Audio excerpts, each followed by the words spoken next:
And welcome to the workshop session of the February 4th City Council meeting. And we'll begin with item number A, presentation of the City of Lewiston Comprehensive Annual Financial Report for the fiscal year ending June 30th, 2019. If you folks could just introduce yourselves and run with it. Good evening. I'm Ron Smith. I'm the principal with RHR Smith & Company, and to my left is Christina Howe, who is the manager for the audit for the City of Lewiston for June 30, 2019. So we've prepared the highlights, of that audit in a presentation that we'll go over here in a few minutes. To tell you a little bit about us, we have a firm of 35 professionals. We do almost 1/3 of all the municipalities in the state of Maine, so we know a lot of who you are and what you do, and certainly are here to go over the highlights on June 30, 2019 and answer any questions that you all have regarding the audit. And I'd say to start, first of all, you received the highest opinion in our profession, an unmodified opinion. We certainly were given the information, audited the information.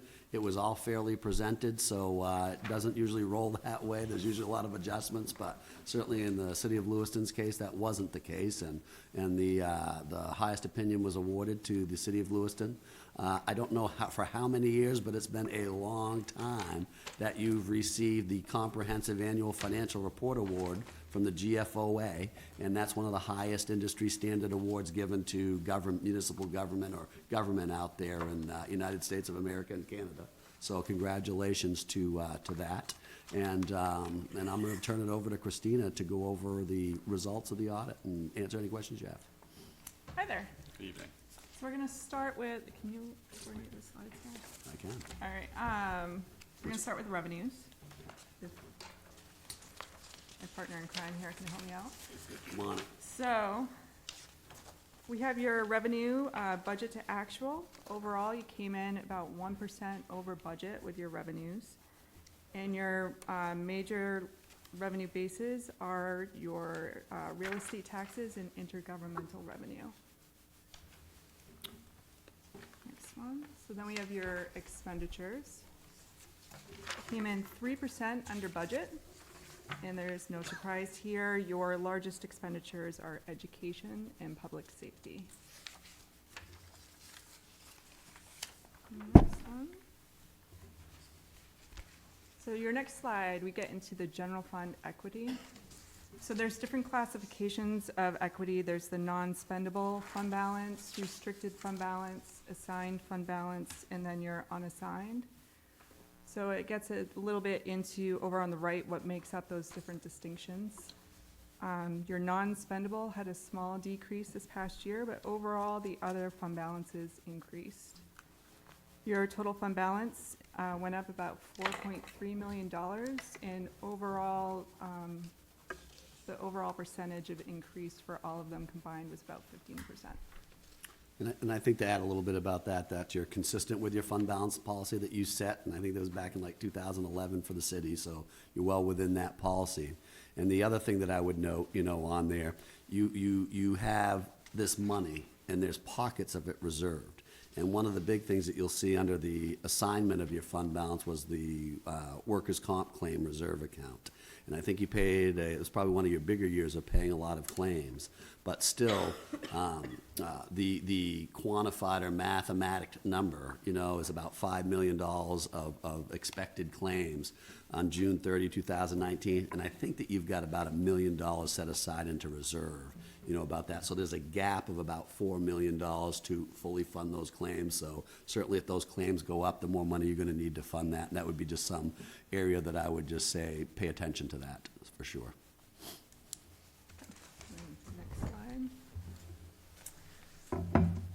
So the next slide is the fund balance analysis of both the city and school for the past 10 years. So you can see there's been an increase of almost, it's almost doubled in a 10-year period.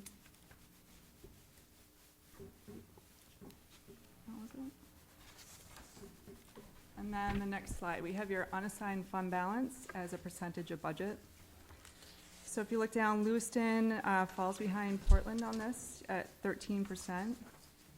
And as an equivalent, it's just about 1.5 months of operational costs. you're within range of the other 3 cities that we have on here. So over on the right, you also have the varying fund balance policies, and Lewiston's in particular is the third one down. And what we always tell everybody, you're Lewiston. Don't compare yourself. It's nice to look at that. It's nice to look and see maybe what a neighbor's doing or somebody else in the state. You're Lewiston. There's a lot of things that are unique to Lewiston, and it's really hard to just pick certain things out, put them on a shelf and say, let's compare it to this municipality or that municipality. So it's nice to have for comparative purposes, but I think that you're Lewiston. I think that you're unique, and I think that your portfolio says who you are and what you expected to be, for sure. So. All right, next we have the workers' compensation reserve, which Ron has actually already gone over. So it's pretty much the same thing that we just discussed, the $5 million obligation, and then where you actually are with that reserve right now at about $1 million. And then finally, we have the debt per capita compared to other communities. So Lewiston, again, is behind Portland there, and you'll see if you look at FY19 versus FY18, that amount has actually dropped for you. FY18, you're at 5,151, and then FY19 at 4,674. So those are pretty much the highlights. Do you have any questions?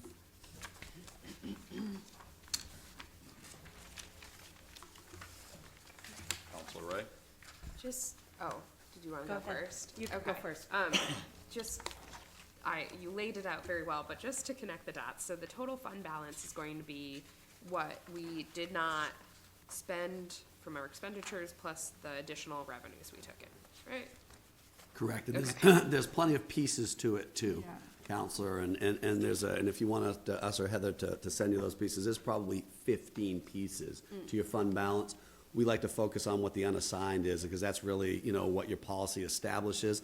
All the other stuff's either been committed, restricted, or assigned for special purpose things for the city of Lewiston, or school department. Okay, and the school department has a separate report like this? Correct. Great. Yeah, correct. Thank you.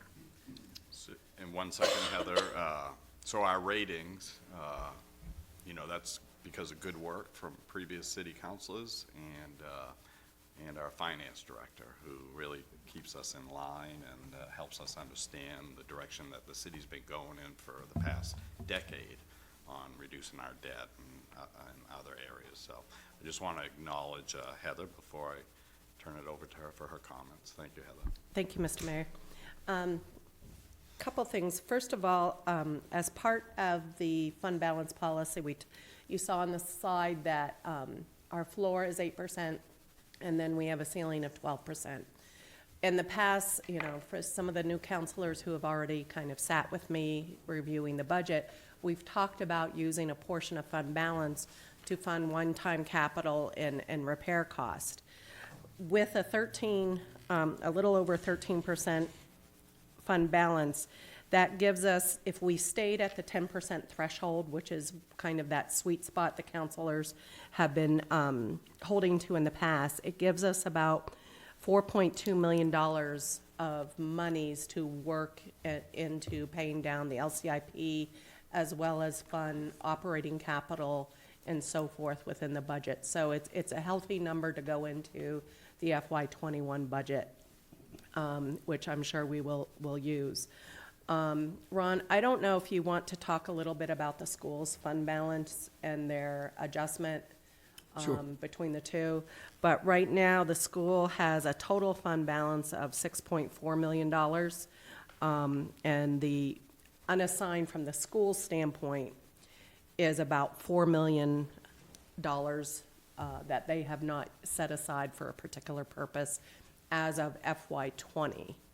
Going into the end of the year in 20 and into the 21 budget, they may have plans for it, but as of FY19 and into the 20 budget, that's what they would be considering to be unassigned. So as Heather alluded to, there was a restatement of the school's fund balance on June 30, 2019. And that was predominantly done because of how the state of Maine budgets for their Medicaid money and how they pay the cost for special education children and the tuition that you all spend to some of the collaborations that you have with some of the educational other units that are non-Lewiston. So, and there's a relationship that you have where you have tuition rates, et cetera. So based upon that, in 2019, somewhere in that fiscal year, the state changed its policy, and I believe that's effective now. And that led to some, consistent with how other school systems do it in this state, freed up about $1.8 million to get into really the grassroots of the matter. About $1.8 million of that seed money, which was added back to the school's fund balance because those claims weren't gonna be paid.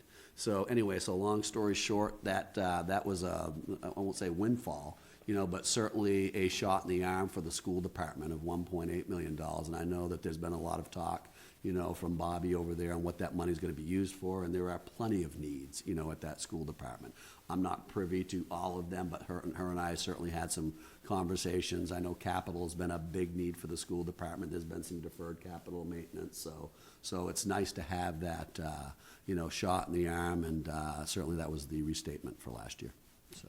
And just for, for the public's sake, this isn't money that the school department has been sitting on that they knew would be No, free. They no. really, truly just The learned. school actually had that money obligated and reserved, and we actually reached out to the state to say, okay, it's been a couple of years. Bobby reached out to the state and said, what are we gonna do? And we got in some really in-depth conversations with the state, to get to, the fact that there's gonna be some policy changes, with how that they how they budget for that now going forward. And certainly that affected the Lewiston School Department, because you were one of the largest recipients. I believe you are the largest recipient in the state of Maine for seed money, for that department. So certainly it impacted you. And as I told Bobby and as I told Heather this year, there's not anybody that's even a close second, to the seed money. So you had the greatest impact. Bobby wanted to certainly leave no doubt, and talking with the State of Maine Department of Education, there was a lot of time spent, and at the end of the day, it was good news for the city of Lewiston and the Lewiston School Department, so. Thank you. Any other questions or comments from the council? All right, thank you very much, folks. Thank you, good evening. Thank you.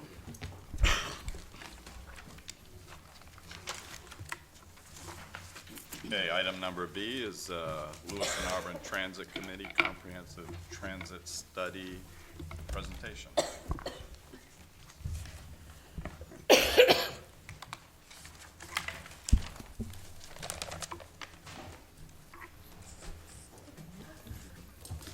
We set it up that way.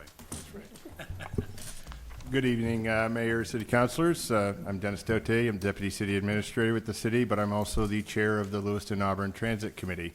I've got Marcia Bennett. She's our Transit Coordinator for the bus system, and Jennifer Williams, who is our Transportation Director for ATRC and AVCOG. We are here tonight because we are embarking on a transit study. Over the last year or so, I just want to open this up, and I'm going to kick it over to Jennifer and allow her to get in a little bit more detail about the study itself. But over the last year or so, as a committee, and certainly, working with Auburn as well, we've been having a number of discussions around just the need to look at different services or expanding our service. We've heard from the community in a variety of different ways. From holding a business roundtable where we brought in businesses throughout the area that we wanted to understand what were we missing in terms of meeting the needs of the workforce. We knew we weren't meeting the needs all the way, but we wanted to have that inside view, and they really gave us some good information and perspective back from that. And as a committee, I think the committee's been having some lengthy discussions just around, again, that desire and need to move forward and expand and look at a different model for our transit. That brought us to working with Jennifer and ATRC, and they stepped forward with some funding to support us in making that transit study happen. This is not just Lewiston Auburn, and Jennifer will get into all of that and the regional approach, but I just wanted to give a little bit of background and what brought us to this point and the recognized need to do something better and do something about meeting more of the needs within our community. So at this point, I'll kick it over to Jennifer, and she'll give you a quick update on the study itself. Thank you, Dennis. As Dennis said, I'm the director of ATRC, Androscoggin Transportation Resource Center, federally designated planning organization for Lewiston, Auburn, Lisbon, and Sabattis. And we operate on a 2-year planning work program, so in many ways, timing was perfect with the way think discussions have been going on the transit system because January 1st was the start of our new 2-year budget for planning purposes. So LATC last fall approached the policy committee, and because the communities are so intertwined and stuff, we have representation on LATC that's also on the policy committee, so everyone was already well aware of the issues and the concerns. Policy committee ultimately agreed that this is the #1 priority for transportation in the ATRC region right now, so they put basically every penny we could find for consultant work to this transit study.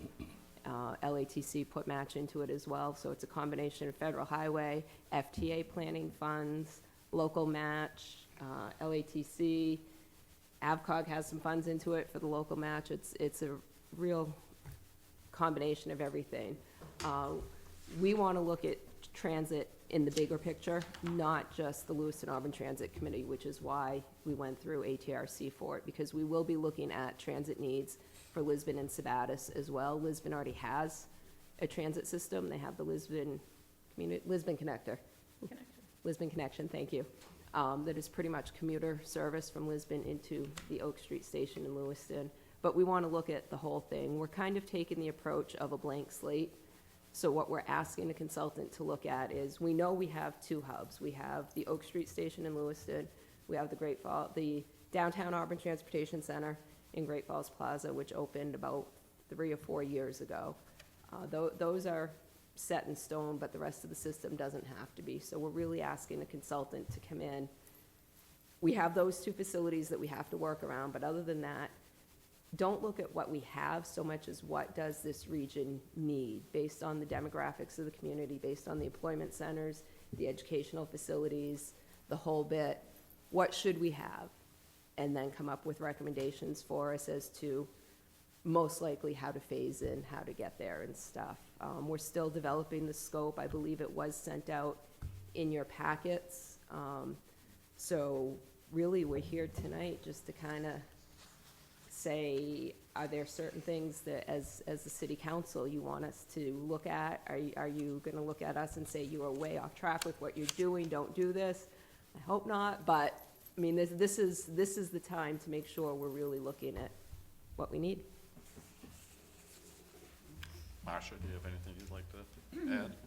I'll just, past studies that the Transit Committee have had, they're in the ballpark between $30,000 and $40,000. The magnitude of this study, it's over $100,000. So we're really investing in this study to make sure that we get a really good consulting team and we really get a good product at the end.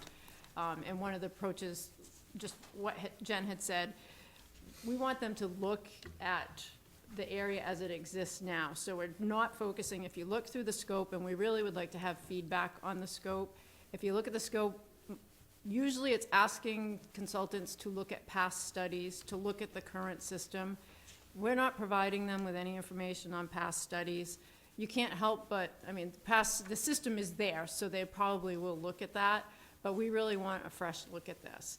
And to help make sure we're on the right track, I provided everybody with a bus schedule and a pass. So if you haven't ridden the bus as it is right now, take advantage of that pass and go out and check it out just to see how it works, so you get an understanding of how public transit in Lewiston, Auburn. And I also gave everyone my business card and Jen's business card. Email us, call us. If it's just a question about the bus system, has nothing to do with the system, give me a call. I'll gladly answer that. But we really would like input to make sure, it's important that we get council buy-in because we really want the system to work for everybody. Okay, thank you. Ms. Ray? Thank you, Mr. Mayor. So looking at the scope, I was so pleased to see the public participation and community stakeholder as like one of the first parts of this, of course. As you know, the people who are going to use it are going to be the ones who give you the most honest feedback. But I did want to raise that this has come up through school committee work previously. Some teachers had reached out to me about especially at the high school, having stops there. And so I think when considering the schools, thinking about, and then McMahon has a stop near it, and folks were saying that's not appropriate. So I think thinking about the appropriateness of those locations would be helpful. Near an elementary school, maybe not. High school, middle school, maybe more so when those students are expected to get there. So just thinking about the intersections of those, and I don't purport to know everything about the school bus interaction with this, so forgive me if that's too broad of a statement. The other thing that I had a question about, so WMTS came to the county for funding. What was that funding going for? I just remember it happening during the budget cycle, but I didn't have time to look back. Western Maine Transportation, they're, what is in the state, they're a designated regional provider. So their service area is Franklin, Oxford, and Androscoggin County. So they also provide contract services. So their regular services, a lot of door-to-door service. So if you see their green buses, I think they're all going white now, and they have a new logo on the side. Those are providing, it's a paratransit service, so door-to-door. But a lot of their other services that they're providing, they are the operator for the transit committee, so they operate the CityLink bus. They provide the ADA complimentary paratransit service that's required with a fixed route service. They run the Lisbon Connection. They run services at Carrabassett Valley, Bethel, and they also operate the Brunswick Explorer. They did a study that looks at all three regions, and the consultant that they used looked at the corridor from Carrabassett Valley all the way down to Brunswick. So the money that they're looking for the counties is to help implement some of those strategies in those other regions. And it is a bigger picture because they are looking at connecting the rural communities with the urban center, which is Lewiston, Auburn. So it's really important that Lewiston, Auburn has a system that can withstand people coming in from Farmington, people coming down from, the Norway, Oxford area, or coming up from Brunswick. So it's really important to have a system that connects everybody and makes those connections seamless. That's super helpful to re-illuminate and just remind me at the very least about that. And they had talked a lot about the valley coming down and it as a workforce tool to bring people in to fill the jobs that we have here. So looks good. Thank you so much. Councilor Pettingill? So I'm excited to be a part of this committee. For me, just some reminders of, I think it's important to have public transit be a primary option instead of an alternative option. And then I had the unique opportunity to ride the MARTA system down in Atlanta this past weekend. So just if finding different ways to be able to be where our citizens need us to be, I think is the best thing to do with this. So I'm excited to see where it goes.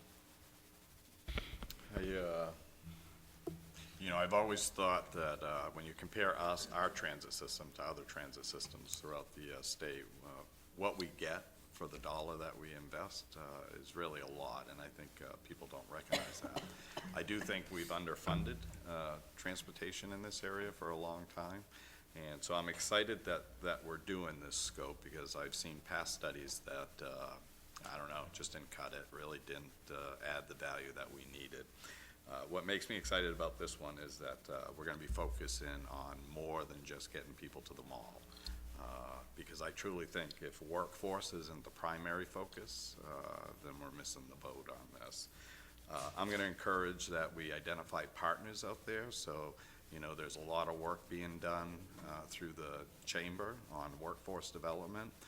And so I just think, finding those voices, both hospitals, I recently forwarded, I think, an email to Dennis where Central Maine wants to, identify areas that they can be helpful. So finding those financial partners, I think, will be important as well when we study the transit system. So I'm excited about this. This is going to make a big difference, I think, in the big picture plan of where our city's going over the next few years.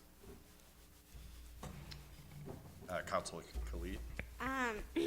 Yeah, this looks really great. One thing that comes to my mind is if it's possible, thinking about bicycles.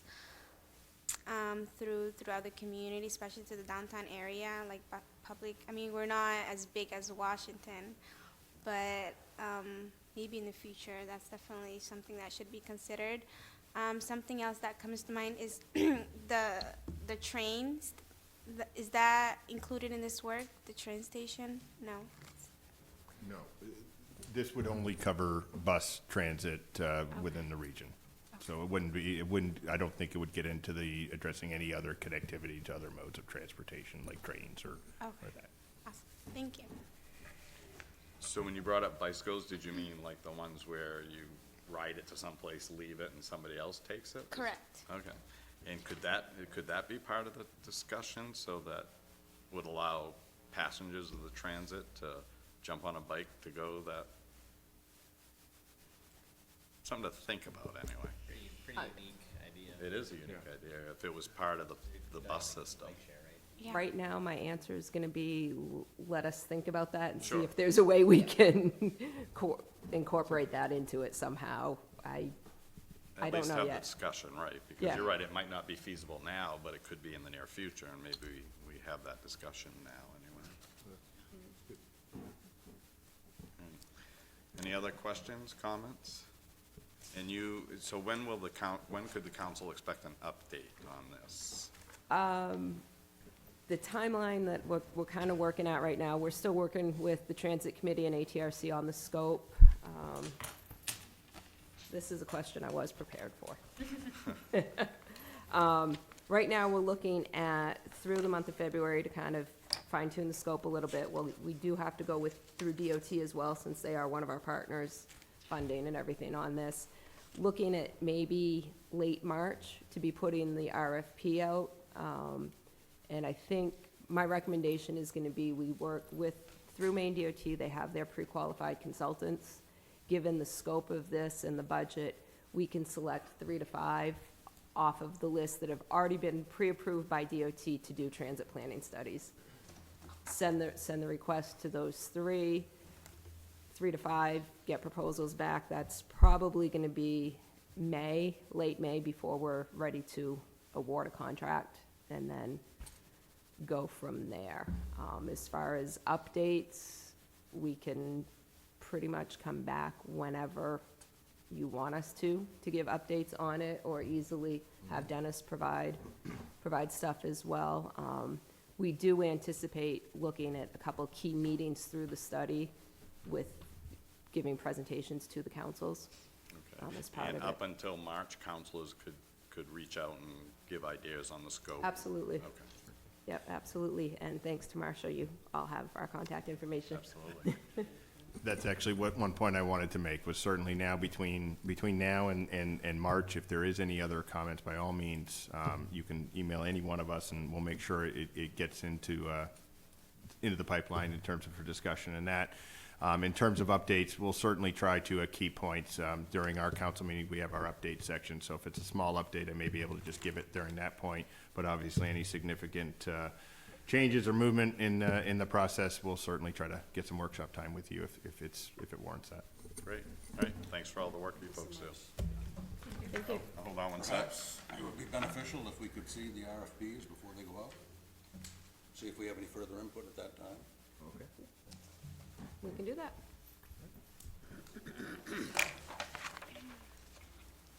Yeah, so you might want to allow just a little space of time from when you want to get it up there.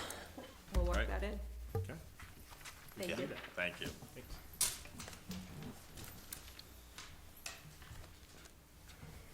Okay, we're a bit ahead of schedule, but I'll entertain a motion from Councilor Khalid. To enter into an executive session pursuant to MRSA Title I, Section 405-6E, to discuss a legal matter. Second. Moved by Councilor Khalid, seconded by Councilor Ray, all in favor. All right, we're in executive session.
Good evening, everybody. If we could rise for the Pledge of Allegiance.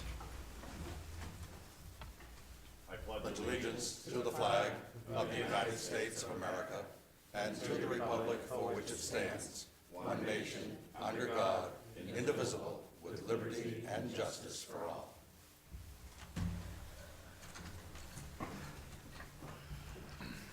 Okay, I'll entertain a motion to accept the minutes of January 21st, 2020. So moved. Second. Moved by Councilor Clement, seconded by Councilor LaJoy. All in favor? Motion passed by a vote of 7-0. Now we have the public comment period. Any member of the public may make comments regarding issues pertaining to the Lewiston City Government that are not on tonight's agenda. 3 minutes per speaker. Is there anybody here for public comment period? Yes, sir. If you could, either the podium or the table.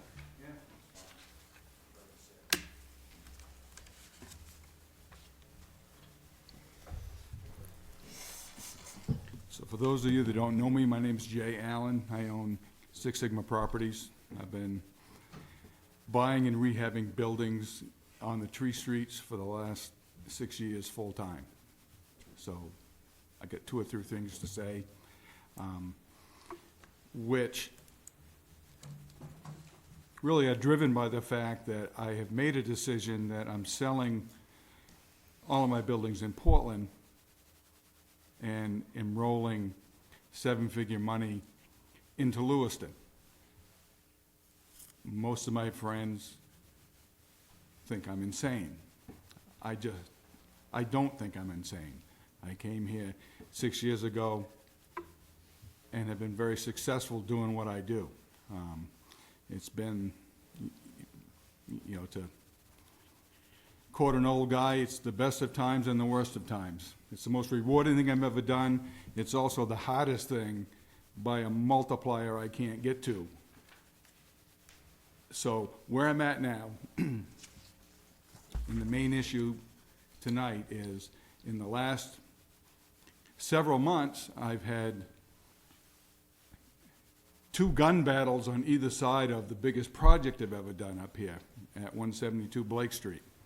On the right side of the building, there are 9 gunshot holes in that building, and to the left of 172, and I own 176 as well. You all know about the recent gunfight there. And what I'm here to say is there is just an amazing amount of good work going on in Lewiston by a lot of dedicated people, okay? And all the planning that is going on is valid. But just to use a construction analogy, if you don't have a good foundation, I don't care how much government money you can bring in to build buildings. If people are worried, and look, I've got the United Nations in my building there at 172, and I can't tell you how proud I am of it. I've got half of Africa represented in that building, and I couldn't ask for better tenants. And most of them have children. And the thought of bullets flying around, it just makes me insane. And what really makes me insane is I can't do anything about it, right? I can fix just about anything. I can't fix that. I don't know what to do. I've been coming here for 6 years now. This is probably, and again, you haven't seen me much in the last year, but I have brought up nuisance building ordinances. I've lost count. And I think it's time to reconsider the non-action on the nuisance building ordinances, because ultimately, the guy that owns the building is the one responsible. Now, in both of these I'm just instances... going to need you to wrap it up. So just Okay, I'm good. Okay, thank you.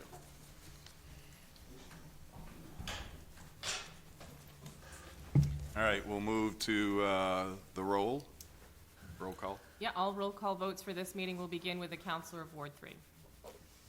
Thank you. The consent agenda, I'll entertain a motion. Yeah, and just for the record, we'll just read the items for the consent agenda so Thank people you. are aware. So there are 2 items on the consent agenda this evening. Item number 1, Resolve accepting the City of Lewiston's comprehensive annual financial report for the year ended June 30th, 2019. And item number 2, order authorizing execution of a municipal quitclaim deed for real estate located at 40 Gina Street. Thank you. Second. Moved by Counselor Ray, seconded by Counselor Jenkins. All in favor? Motion passed by a vote of 7 to 0. Jensen, I'm sorry. All right, It wasn't him. It was Clement, sorry. Or was it? Okay. Was it? Yeah, Did you, I think we spoke simultaneously. all right, so did you get that, Counselor Clements? Oh, Counselor Seconded. Clement, Thank you. second, okay. Yes. Thank you. Okay, agenda item number 3. Item number 3, public hearing on the renewal application for a special amusement permit for live entertainment for The Cage, 97 through 99 Ash Street.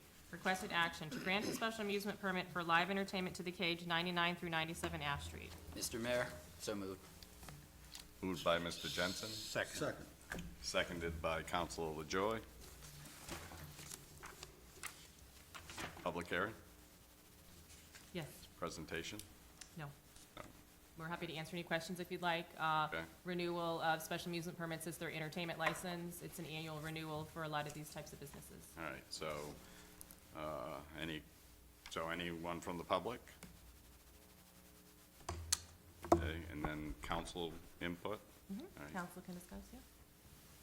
Okay, then I'll entertain a motion. So moved. You have a motion? Yep, so we have the motion on the floor. Oh, we already So did, if there's that's no right, we're council already just discussion, we're ready to happy vote, to yeah. move to a roll call vote whenever the Okay. council's ready. All right, so call the roll. Council from Ward 3, Yes. 4, Yes. Ward 5, Yes. Ward 6, Yes. Ward 7, Yes. Ward 1, Yes. and Ward 2. Yes. Motion passed by a vote of 7 to 0. Okay, agenda item number 4. Item number 4, public hearing and first passage regarding an amendment to the business licensing ordinance regarding the adoption of the state of Maine rules for food service establishments, special food handlers, mobile units, and Class A licenses. Requested action that the proposed amendment to the City Code of Ordinances, Chapter 22 Businesses, Article 6, Food Service Establishments, Special Food Handlers, Mobile Units, and Class A Lounges receive first passage by a roll call vote, and that the public hearing on said ordinance be continued to the next regularly scheduled City Council meeting. Okay, and So moved. moved by Counselor Ray, seconded by Counselor Clement. Any comments from the public? Council? Call the roll. Councilor from Ward 3, Yes. Ward 4, Yes. Ward 5, Yes. Ward 6, Yes. Ward 7, Yes. Ward 1, Yes. and Ward 2. Yes. Motion passed by a vote of 7 to 0. Agenda item number 5. Item number 5, public hearing for the fiscal year 2021 Lewiston Capital Improvement Program. Requested action to conduct a public hearing to receive citizen input and comment regarding the fiscal year 2021 Lewiston Capital Improvement Program. Okay, any, go ahead. So there's no motion on this one, or there is? Right, you don't have to have a motion, you can just open the public hearing because it has been legally advertised. Okay, Yep. very good. So any comments from the public? Any counselors? And there's no vote on this necessarily? Right, there's no vote, so you can just announce that we're closing the public hearing at this time, seeing no comment. Okay, so I'll just open it one more time for the public. Any comments? All right, the public hearing is now closed. This will be voted on actually at the next meeting. Okay. Agenda item number 6. Item number 6, resolve amending City Master Policy 81 miscellaneous fees and penalties, clarifying escalating penalty provision. Requested action to approve the resolve amending City Master Policy 81 miscellaneous fees and penalties, clarifying escalating penalty provision. So moved. Second. Moved by Counselor Ray, seconded by Counselor Pettingill. Questions or comments from the council? To the public? Back to the council? Mr. Mayor, just real quickly to let you know that this is part, obviously, of our rental registration program, and this was a mistake that I made in trying to reflect a requested amendment at the time this was originally adopted. So this just clarifies the way it was originally written. It looked like you could have two different fees at the same time, and we just wanted to clarify that. Just want to let you know that that program is going okay. We obviously are getting lots of questions from the public and lots of issues being raised. We will probably be back at some point to make some additional modifications, not maybe to the fee schedule. One of the issues that has been raised is 30 days enough for some people to get all of this done? So we may come back and do an adjustment there. And we'll probably make some other adjustments to the actual ordinance itself. So I think it's going okay. We are getting, I think we've had about 100, over 100 folks already have sent in their registration forms, but we will probably be making some more adjustments as life goes on. Okay, thank you. I'll bring it back to the council. Any questions or comments? Call the roll. Counselor from Ward 3? Yes. Ward 4? Yes. Ward 5? Yes. Ward 6? Yes. Ward 7? Yes. Ward 1? Yes. And Ward 2? Yes. Motion passed by a vote of 7 to 0. Agenda item number 7. Item number 7, order authorizing the city administrator to waive applicable fees and commit the city's in-kind services to support the use of Lisbon Street from Ash Street to Main Street and Dufresne Plaza for the Trek Downtown Street Takeover event. Requested action to approve the order authorizing the city administrator to waive applicable fees and commit the city's in-kind resources to support the use of Lisbon Street from Ash Street to Main Street and Dufresne Plaza for the Trek Downtown Street Takeover event. So moved. Second. Moved by Councilor Ray, seconded by Councilor LaJoy. Any questions from the council? No questions, just very appreciative of the presentation that was made to us. Thank you. Workshop, yeah. To the public? Back to the council? Call the roll. Council from Ward 3? Yes. Ward 4? Yes. Ward 5? Yes. Ward 6? Yes. Ward 7? Yes. Ward 1? Yes. Ward 2? Yes. Motion passed by a vote of 7 to 0. Agenda item number 8. Item number 8, order authorizing the city administrator to waive applicable fees, commit the city's in-kind resources, and execute a memorandum of understanding with the Maine Bicentennial Commission in support of the Maine State Bicentennial Parade to be held on May 16th, 2020. Requested action to approve the order authorizing the city administrator to waive applicable fees, commit the city's in-kind resources, and execute a memorandum of understanding with the Maine Bicentennial Commission in support of the Maine State Bicentennial Parade to be held on May 16th, 2020. So moved. Second. Moved by Councilor LaJoy, seconded by Councilor Pettingill. Questions from the council? To the public? Questions or comments back to the council? Call the roll. Council from Ward 3? Yes. Ward 4? Yes. Ward 5? Yes. Ward 6? Yes. Ward 7? Yes. Ward 1? Yes. Ward 2? Yes. Motion passed by a vote of 7 to 0. Agenda item number 9. Item number 9, resolve directing the city administrator to undertake negotiations with the Auburn city manager regarding the current cost allocation formula established by the Lewiston Auburn 911 interlocal agreement. Requested action to approve the resolve directing the city administrator to undertake negotiations with the Auburn city manager regarding the current cost allocation formula established by the Lewiston Auburn 911 interlocal agreement. So moved. Second. Moved by Councilor LaJoy, seconded by Councilor Clement. Questions from the council? Councilor Khalid? When reading this, I kept seeing the population difference. Can you explain to me what the formula would look like?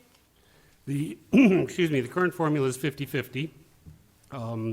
If it went to a population-based formula, Lewiston's share of the cost would be about 60% to Auburn's 40%. How would like a city tax formula look like?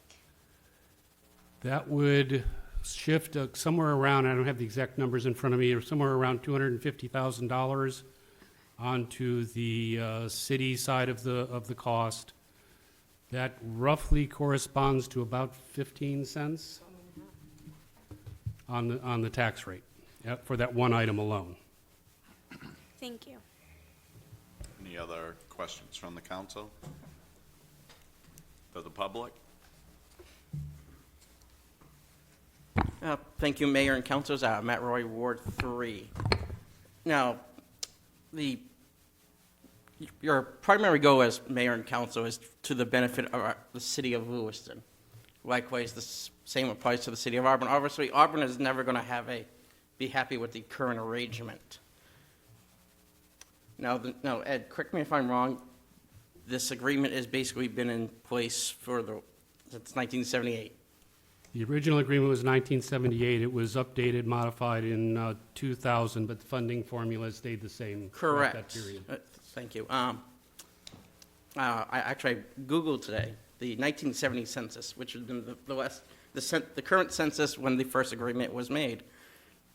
Auburn's population has moved basically nowhere since then. The 1970 census, the population of Auburn was about 24,100, and I don't remember the exact, just for rounding. Lewiston's population in 1970, according to the census then done, about 41,000. Auburn's population has gone nowhere. Lewiston has decreased about 5,000 since then, based on the 2010 census. Obviously, per cap, like I said, Auburn's never going to do that. But see, the thing is, we have two 911 systems. Ed, I was going to get to this sooner or later. If you could, just direct your comments to me. Thank you, Mayor. My point is, Lewiston is basically paying double but only getting half a service.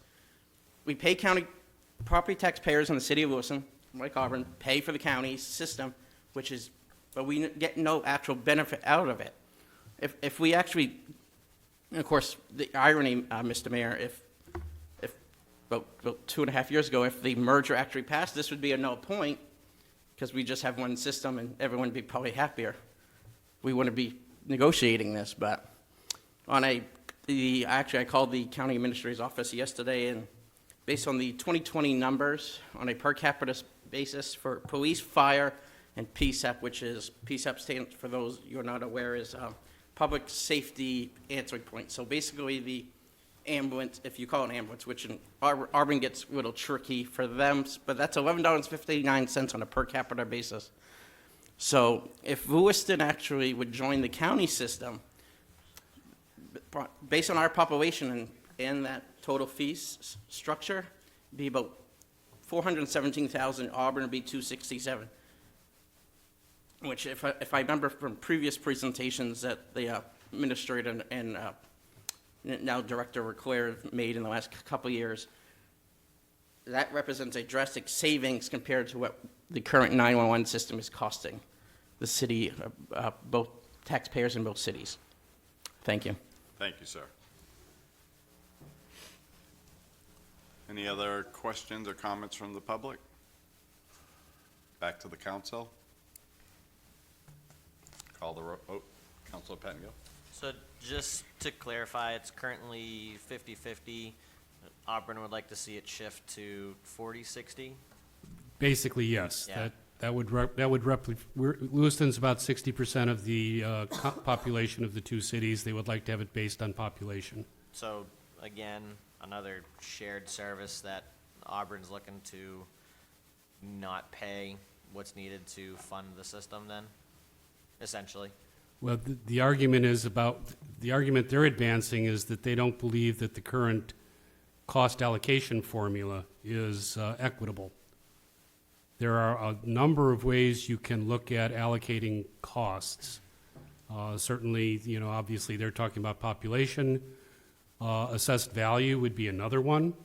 And on the assessed value measure, we're more like 54% of the total assessed value of the two communities on a state adjusted value basis. You could also look at what would it cost each community to individually and separately provide the service? And is there a real difference between that? Would it cost less to provide 911 service and PSAP service to a community of 25,000 than it would as a community of 35,000, or would the cost be comparable? So there are a number of ways you can look at this and discuss it. I think obviously, and I have no doubt that there was many of those discussions occurred in 1978 and in the year 2000. So this would simply commit us to go ahead and have a discussion with them to negotiate on this issue, see if there's any common ground that we can find. But this resolve also indicates that I'm authorized to review the basis of apportionment in the previous agreements to look at whether anything has changed over time, and to look at any other background information that may be pertinent to this. So all this order or resolve commits us to is to sitting down and negotiating. Fair enough. It's just time and time again, we come up against this where Auburn doesn't want to fund their portion of these interlocal agreements. So I'm not a fan of us having to pay more at the cost of Auburn. So, but I agree. There are many ways to look at this either side. Mr. Mayor, Councilor Clement? if I'm not mistaken, excuse me, both municipalities are signatories to the most current arrangement whereby no change can take place to this arrangement without acquiescence from both sides. Is that correct? That's correct. Okay. Okay. Any other questions or comments? Call the roll. Counselor from Ward 3? Yes. Ward 4? Yes. Ward 5? Yes. Ward 6? Yes. Ward 7? Yes. Ward 1? Yes. Ward 2? No? Motion passed by vote of 6 to 1. Agenda item number 10. Item number 10, order authorizing the mayor to execute a 10th amendment to the employment agreement between the City of Lewiston and the city administrator. Requested action to approve the order authorizing the mayor to execute a 10th amendment to the employment agreement between the City of Lewiston and the city administrator. So moved. Second? Moved by, Regretfully, so moved. moved by Councilor Ray, seconded by Councilor Pettingill. Questions from the council? Would you like me to briefly explain what's happening here so that everybody will be aware of it? I think finally If you the, think you must, Ed, please do. Say it. basically, my current employment agreement expires at the end of June. And as you know, we've had some discussions recently about developing a transition plan for a new city administrator to be hired, with my intention to retire at some point during this year. Given the schedule with new council members need to have a retreat to set goals and objectives and then budget kicking in, I indicated I was willing to stay beyond June 30th, but not beyond December 31st, or until a new administrator is hired.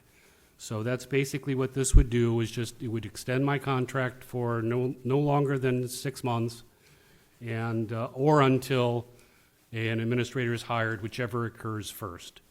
So I think this simply would, my view here is to try to make the transition as smooth and easy as possible for both city council and the staff and the community.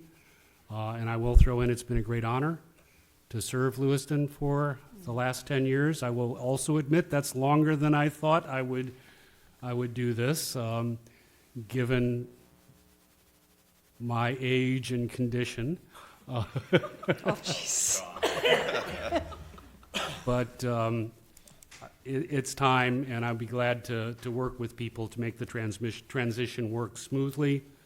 I think we've done a lot in the last 10 years to position the city to move forward and to advance, especially once we got past the Great Recession and all of the difficulties we faced then. So I think the community's in a decent position. I think we're poised for the future.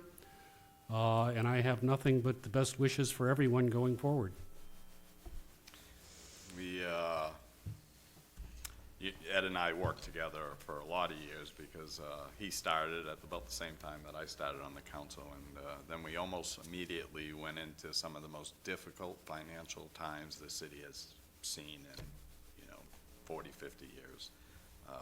And it was a pleasure working with you then, and we're gonna have plenty of time to roast Ed. But I just want to make sure that I acknowledge that. You have to understand, old city administrators just simply fade away. We don't do big things. So. Yeah, but I'm the mayor, so we'll decide that. All right, so back to the council. I just would, Mayor, if I might. Yeah, Councilor. I think just a couple of comments are in order here. Not many people may know of Ed's history. I've known him probably since 1990, somewhere in that neighborhood. He was city manager in Bangor for a term of 20 years, 10 years here. That's almost unheard of in today's That says a lot right then and there, and I think Lewiston has been fortunate to have him at the helm, and I think he's going to be missed. Thank you. Thank you. Councilor Jelinas? Mr. Barrett, you know that I think the world of you, and I thank you for your leadership, and I thank you also for your flexibility in looking at this year upcoming and what you're willing to do for the city. Thank you for that. Okay, any other comments? And this does require a vote. Call the roll. Yep, Counselor from Ward 3, Yes. Ward 4, Yes. Ward 5, Yes. Ward 6, Yes, reluctantly. Ward 7, Yes. Ward 1, Yes. and Ward 2.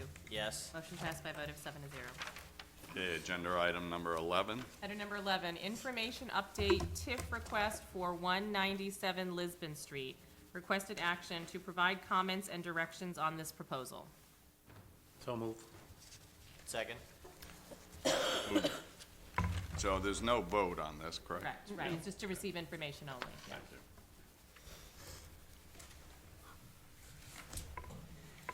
Good evening. Good evening. I'm Misty Parker, Economic Development Manager. I'm here with Heidi McCarthy, our Economic Development Specialist, and Jules Patry, owner of 197 Lisbon Street.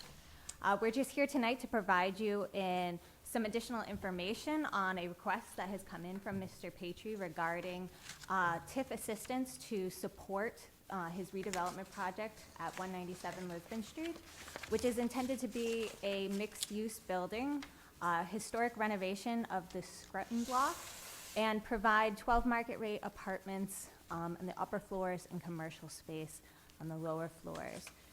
He cited some challenges that were unanticipated in the design that will require some sidewalk improvements in order to make an egress to the building. Unfortunately, it's a difficult situation there that will require this infrastructure improvement to happen, but that adds additional site costs that were not anticipated. Would you like to share a little bit more about your overall project? And So, part of this request is related to stormwater separation, which also needs to occur, and we need to get a new pipe into Pine Street down to Canal Street, so that's part of it. And then the corner of the building, the grade of it doesn't allow for full-height doors and for egress, so we're gonna change the grade of Pine Street to make that accessible. And when you say Pine Street, you mean the sidewalk area? The sidewalk actually gets moved out, and the area nearest the building gets lowered, and there's a retaining wall. so the TIF request that's in front of us would be a 40% TIF of the captured assessed, of the increased assessed value that results from this development project. That would result over a term of 15 years of about $100,000. As part of the agreement, we'd be looking to cap that at the $100,000 to make sure that Mr. Patry is made whole for that, site constraint there. Okay, thank you. Questions? Councilor Ray? The egress through the basement, it would look like what the front of Sonder and Dram looks like, right? Kind of similar? Similar, there are no stairs. No so- stairs, okay. So the grade change requires a retaining wall, and the sidewalk actually comes out around the retaining wall. Okay. And then the sidewalk on the other side of the alley moves out as well, so that pedestrian traffic has a safer means of crossing that area by the alley. Okay. Cars come pretty quick. Yeah, okay, great. I'm super in support of this. I think, you're proven in this community for doing really great work and turning some buildings around, and I think, anyone who's in this space needs to fix those issues going forward, and so if this is what makes that project happen, I would welcome it in Ward 3, so. Appreciate that. Other questions? Councilor Jelinas? Jules, thanks for your continued interest and investment in this city. Thank you. So it's my understanding you bought this building like 3 years ago? Or Right. something like that, yeah. What is your timeline? What are you looking at if this was to move forward? So the project will be completed this year. We've accomplished creating a historic district in downtown Lewiston, which is, didn't exist, but now does exist and encompasses about 90 buildings. Yeah. And that whole historic preservation process was quite a learning experience for me, but we've accomplished it. We've got our Part 2 application approved by the Park Service, and we've got funding in place, and we hope to have our tenant in, early summer and the building completed this year. The tenant for the business? The tenant for downstairs, yes. Okay, very good. Thank you. Other questions or comments? I just want to take note of the facade change that you've already done, and I know there's a lot more work that's going to go into the facade, but just taking that metal off the front of that building. It's going to be a really, really handsome building. Yeah, we saw some potential diagrams of it, and very impressive, and it just brings it back to what it was in past history, so that's exciting. Anyone from the public, any comments? Back to the council? Okay, thank you. Thank you. And this will be coming forward at will it be the next meeting? Yes. For public hearing, formal public hearing and approval. Very good, thank you. Agenda item number 12. Item number 12, information update TIF request for the property at 2019 Lisbon Street. Requested action to approve comments and direction, to provide comments and direction on this proposal. So moved. Second. No motion required on this, but thanks. right. Yeah, that's all right.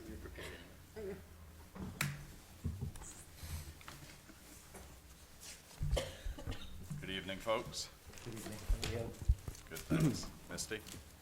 Good evening. I'm here with Mike Runzer and Bill Fitch from Valley Beverage to discuss this next TIF request that has come to the city. Valley Beverage purchased Federal Distributors, which is located at 2019 Lisbon Street, a couple years ago. Valley has been around for a long time and has been growing here in Lewiston. There are some cost constraints that are associated with 33,000 square foot expansion that they hope to do in this coming year, and are looking for assistance through the city through tax increment financing to help alleviate some of the costs that are associated above and beyond the development they weren't anticipating. They would be looking at a 40% increased assessed value TIF that would go back to them over a 15-year term. They look to be adding jobs as well as additional vehicles to their fleet here that would be part of that agreement to ensure that those benchmarks are hit. And so we'll be negotiating more of those terms to come, but essentially the agreement will be over that 15-year TIF and look to capture those conditions as part of that. I'd really love to have Mike share some of who Valley is and the work that they're doing throughout the state and their interest in doing this project here in Lewiston. Sure, thank you. Mr. Mayor, councilors, my name is Mike Runzer. I am the president of Valley Beverage. Pardon my voice, just getting over a cold. Business started in 1974, 46 years in business now, second generation family business. Started in Waterville, again in 1974. 1980, we moved to Oakland, where we still have a facility there currently. We've expanded that building a couple of times hence. As Misty mentioned, in January 1st of 2018, we purchased Federal Distributors, which is basically a very similar business to what we're doing. Product lines are very similar overall. Again, that's 2 years. We expanded the Lewiston facility in 2018 to kind of keep up with the needs of the business, and we are looking at trying to do the same thing again, hopefully starting in the latter half or second half of 2020. Again, trying to consolidate from one location into two, which will make us a little bit more efficient going forward, but we would like to do it obviously in this area. Absolutely committed to the area. And again, I think Bill is gonna talk a little bit about some of the details. I will also say that in our business that we're in, there's a lot of consolidation going on. 25, 30 years ago, there were 25 or 30 distributors in the state with similar product lines. That has gone down to 7 or 8 distributors now in the state. So we feel that, you know, this expansion will help us be one of those survivors at the end of the day. So really looking forward to expanding our business here in Lewiston. Thank you. Mr. Mayor and Councilor, thank you again for listening to us here. A little bit of history about myself. I have been with Valleys for 39 years. I am the operations manager there. I just want to let you know it's a very good company to work for and a very good community member. What we are looking to do, like Mike said, in 2018 we expanded the building at 2019 Lisbon Road. We put on 23,600 square feet. And now we are looking to add another 33,000 square feet. Basically just because of the product explosion and things like that. And also, it is our intention to bring all our vehicles into the Lewiston area, which would be, I believe it's about 30 to 31 automobiles, plus 10 to 12 trucks. So we certainly need storage to store the trucks, not necessarily the automobiles. We are looking to add positions at in the Lewiston area, and I want to thank you for your consideration. Thank you. Questions or comments from the council? So I'd like to publicly acknowledge that, one, this is a 15-year TIF, and that we have tied in jobs and excise tax to it, which I think that creates a partnership, that you folks are willing to commit to that. So I bring that up because I think the public sometimes struggles with TIFs, but I think we truly looked at this as a way to have economic development, but still have some standards of recouping some of those costs in any way we can. And you know, that number of jobs is nothing to balk at. That's a good amount of jobs too. So, all right, to the public. Back to the council. All right, thank you. Thank you. Thanks. I would like to say one more thing, that, you know, I would like to invite you all to come out to the facility at any point in time that you have an opportunity and take a tour and just to see exactly what we do and the people that we do employ out there. All right, thank you. Thank you. Thank you for the invite. And here again, this will be coming back formally for a public hearing and action next meeting, or at the next meeting. Okay. Very good. Thank you. Agenda item number 13. Item number 13, reports and updates. We do have one item on there from the amended agenda, and that is appointments to the Auburn Lewiston Cable TV Advisory Committee. So that agenda item is appointment to the Auburn Lewiston Cable Television Advisory Board, and the requested action is to confirm the mayor's nomination of Marissa Deku of 20 Amos Street and Jessica Williams of 352 College Street to serve as members of the Auburn Lewiston Cable Television Advisory Board, and to appoint Ms. Deku and Ms. Williams as members of the board for 2-year terms, said terms to expire January 4th, 2022. And for the record, I have filled every committee's position, which that doesn't always necessarily happen. And through some discussion with the deputy administrator, the cable TV, I think there are going to be, we're looking into a couple possible modifications that may come to the council at some point. I think that are pretty exciting. So these two folks that have been appointed to that, I think will be a great addition in that area. So I would entertain a motion. So moved. Kathy? So Councilor Jelinas and Councilor Clement, I'm not really sure. Yep, that works. Forrest, does that work? Okay. All right, any questions or comments from the council? That's great. To the public? Back to the council. Call the roll. Councilor from Ward 3? Yes. Ward 4? Yes. Ward 5? Yes. Ward 6? Yes. Ward 7? Yes. Ward 1? Yes. Ward 2? Yes. Motion passed by a vote of 7-0. Thank you very much. Reports, Counselor Ray? Thank you very much, Mr. Mayor. The school committee met on January 27th. A couple of highlights from that meeting. There was a regional service center update provided by Bobby Avery, the executive director of our regional service center. I'm pleased to report that Superintendent Finn is now our representative to that, and I am excused from that duty. But he will be regularly reporting back to the committee about the work that they're doing. And we made some really good strides in the last meeting that I was able to attend, so I feel like that's in a really great place. We also hired our new social emotional learning coordinator, which is a huge emphasis in the school systems that teachers feel that they need more professional development around that space. And so having a dedicated coordinator within the public schools is going to be great. That used Title I funding, so that's why it's outside of the budget cycle. Finally, there are 4 subcommittees that now exist for the school committee: curriculum, policy, facilities, and negotiations. I believe negotiations is meeting tonight. Policy will be meeting on Thursday. I am chairing that committee, and so if it's too snowy, I will call it off. We'll also be meeting on February 10th at our regular meeting time of 6 p.m. One other report and update, not school committee, the Lake Auburn Watershed Protection Commission has its first meeting of the year on February 12th at 3 p.m. We meet over at AVCOG in case anyone is interested in learning about, we usually do a water quality update at each meeting, but happy to report that back out to you all once we hear it. Well, thank you. Councilor Joy? A little bit on the Great Falls TV.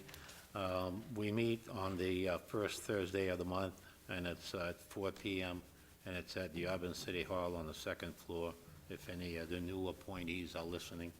Okay. And we do have some great ideas coming up, so it's going to be nice to have a full board. Thank you, Mr. Mayor. Thank you. And they're going to be notified by letter of that first date, of course. They will, but given that their first meeting is in 2 days, it sounds That's like. correct. We will reach out to them via email or phone call just to make sure it's on their radar screen. Thank you. The plan was to contact them first thing in the morning and let them know. All right, thank you. Any other updates? Councilor Clement? Mr. Mayor, Finance Committee has a subcommittee for review and selection of consultants for the initial cleanup of mill number 5. We've now met twice at length, and today selected a committee of which I can't divulge right now. However, I believe we'll be coming back to the full council at our next meeting with that information. Finance Committee will entertain the final process this coming week, and I think we've at least we're headed in the right direction, and maybe this thing is going to push off finally. Okay, good. And the reason why you can't divulge is because you want to notify everyone involved? I'm not certain that everybody has been notified as of yet. Just for the public record. Okay, thank you. Any other reports or updates? So I have one. Back when I was on the school committee, we created a poverty awareness subcommittee, and those folks recently traveled to Harlem to attend seminars on what they provide in that area. My understanding is it went really well, a lot of great information. So I've asked the committee to, in the near future, have a presentation before the city council so that we can hear about that, because, you know, if we're gonna address poverty in this city, it is gonna have to be a cooperative effort from the city, the school, and all of our community partners. So the next step for them is to have a facilitated meeting to kind of put everything together, and then they'll hopefully be presented to the city council in the near future. All right. All right, anything else? All right, agenda item 14. 14, yes. Item 14, any other city business councilors or others may have relating to Lewiston City Government. Okay, I want to add one thing, because Councilor Khalid brought up a possible workshop idea centered around the rec department. She's going to be submitting an email to Ed and I at some point, but just to put that on the radar. Okay. Anything else on that, Councilor Khalid? Okay, thank you. All right, thank you. Agenda item number 15, Ward 1. I move to enter into an executive session pursuant to MRSA Title I, Section 405-6C to discuss real estate negotiations, of which the premature disclosure of the information will prejudice the competitive bargaining position of the city. Second. Moved by Counselor Khalid, seconded by Counselor Jensen. All in favor? Thank you.